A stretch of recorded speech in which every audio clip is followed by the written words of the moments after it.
So as of this recording, this past Friday was Hasbro Pulse's FanFest, and I was inspired by their fan panels at the end of each segment that I've assembled my own panel of fan reactions. So guys, what'd you think of the FanFest? What the hell was that? Fantastic. This was a huge waste of my time. Damn you, Hasbro! Uh-oh.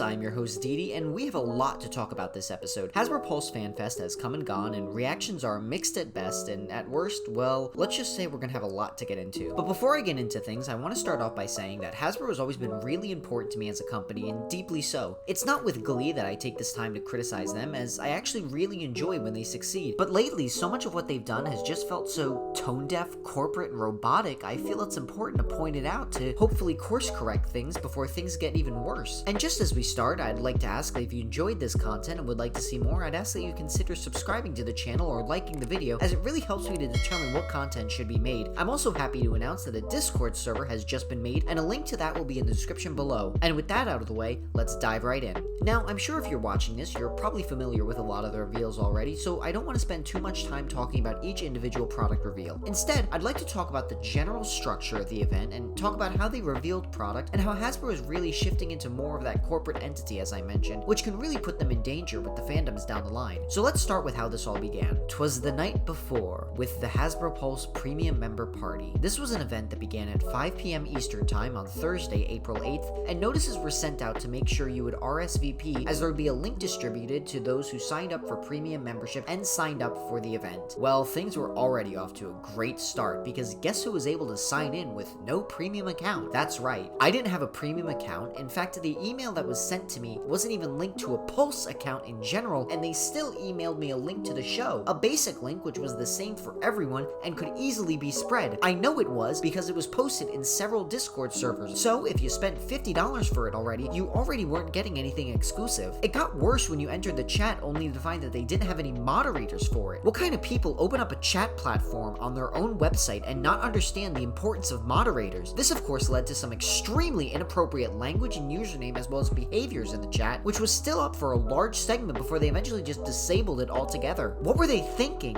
They later turned the chat back on with questions pending review. However, the problem with that was it allowed to hide genuine criticism in addition to the inappropriate material.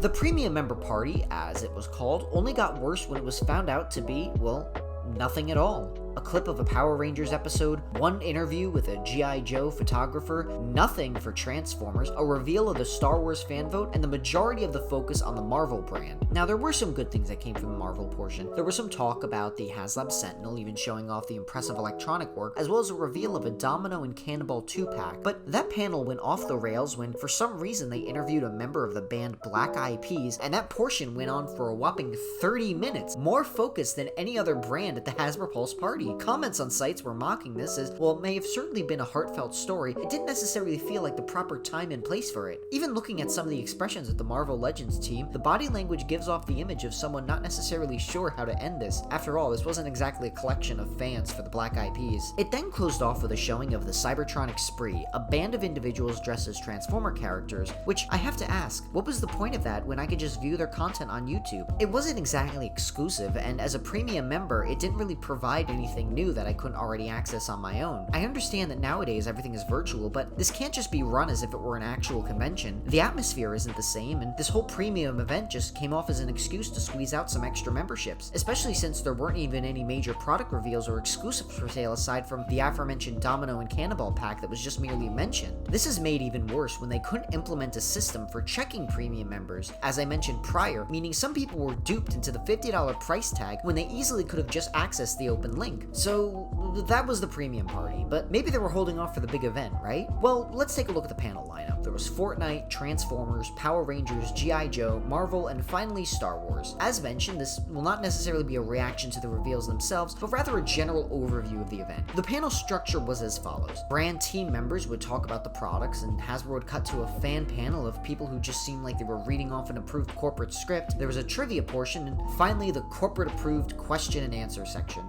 I understand that they're not likely to select complex questions or questions that put them in a really bad light, but in addition to the questions they answer not really being inclusive of general concerns, we'll get to that with G.I. Joe, but most of the answers they gave ended up providing little to no info. You can expect that the Fortnite team will continue to bring Fortnite to real life in their figures and other expressions. The Transformers team is always looking at ways they can give the fans what they want. You should let them know in the comments what types of accessories you would like to see the most. The G.I. Joe team is constantly looking for ways to bring more featured gear play and customization to the line. I understand that Hasbro is a corporate entity, but with the sheer volume of questions spread across all the social media platforms for each brand, surely they could have taken this time to answer more questions that people are interested in, or at least try to appease fans better. This feels more like a robotic response from customer service. Is this Bethesda now? So let's talk about some of the panels. I'm always one to give credit where credit is due, and personally I think the Transformers brand panel was actually an improvement over most. While I'm certain my previous video regarding Hasbro's reveal problem wasn't actually viewed by anyone important, nor could have had any influence,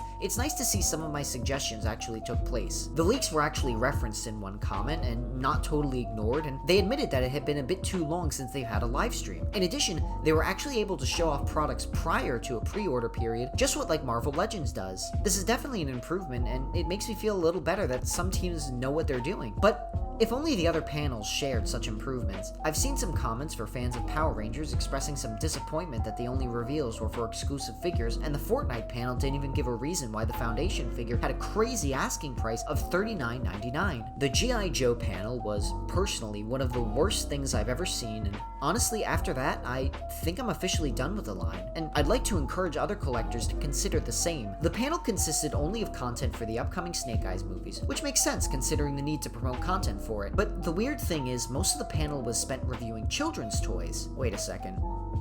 There might be a little bit of irony in that statement. Now let me explain what I mean by that. All these brands feature products marketed toward younger kids as well as older demographics. A good example would be the Cyberverse line in Transformers, or the large variety of gimmick lines in Star Wars such as Mission Fleet or those roleplay items. Most fans, as well as Hasbro, seem to recognize that these products aren't really marketed towards adult collectors, and these tend not to make appearances in these fan events or Fan First Fridays. So why did they spend so much time on these items here? Then it came to the movie figures themselves in the classified line, which of course everyone was waiting for. Personally, I'm not very interested in them, factoring in my shrinking faith in the line and brand as well as being unaware of the movie's quality. But when the movie's release date was announced to be this July, I noticed a rather significant and incredibly ironic problem. Despite the fact that the movie's release date is being moved up to summer in July, all the product is still set to distribute in October during the fall. This is incredibly significant and a dangerous problem for the brand, and something I'm sure even Hasbro must be sweating over. Let me explain why. There's a reason that products come out about a month or so prior to a movie release. It's so that product is available during the release of that film. This is why Godzilla vs. Kong merchandise was available for quite some time, but at the moment it's completely out of stock due to hype for the movie. Now, the choice to move up the G.I. Joe film certainly would have been a decision from the film studio and not Hasbro, but this severely impacts the brand, as if the film comes out in July and product isn't available until fall, that means if the movie isn't a smash-out success, an ironic twist,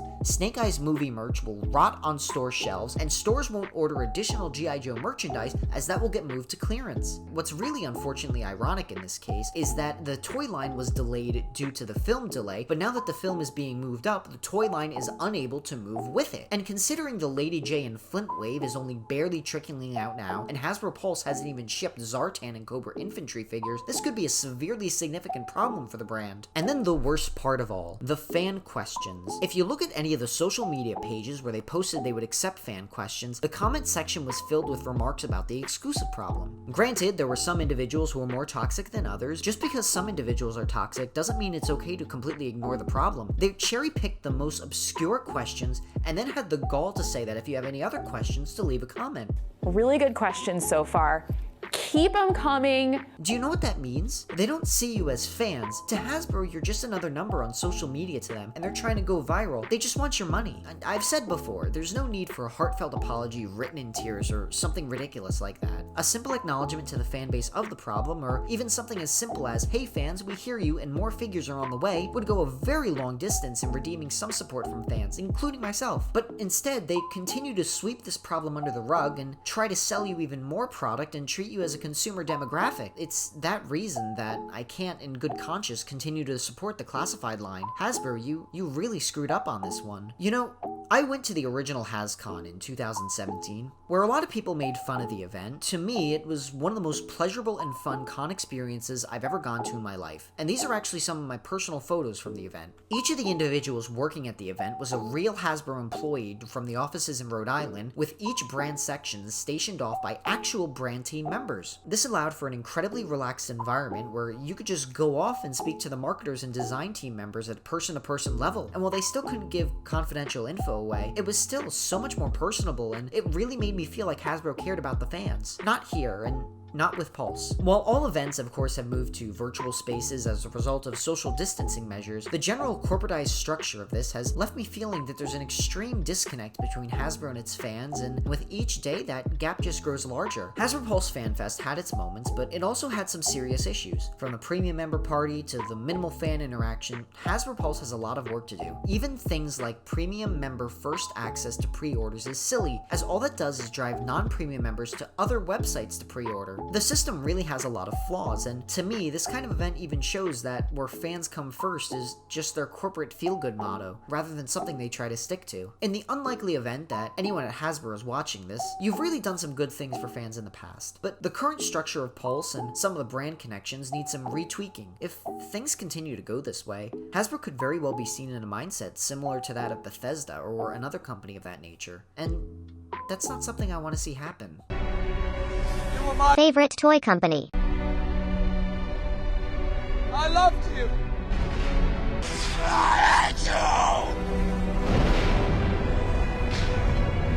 Hey guys, thanks for sticking around. I'm sorry if this one didn't exactly cover everything in the event. As I mentioned, I more so want to give an overview of my thoughts, as I really think things could have gone better. What were your thoughts on the Hasbro Pulse Fan Fest? Do you feel a little let down by Hasbro, or did you really enjoy it? Let me know in the comments below. And really, if you've made it this far, your support of my content absolutely means the world to me. And I hope that if you did enjoy the video, you'd consider liking it or subscribing to the channel, as it really helps me produce more content. That's all for this one, and I hope I can see you next time.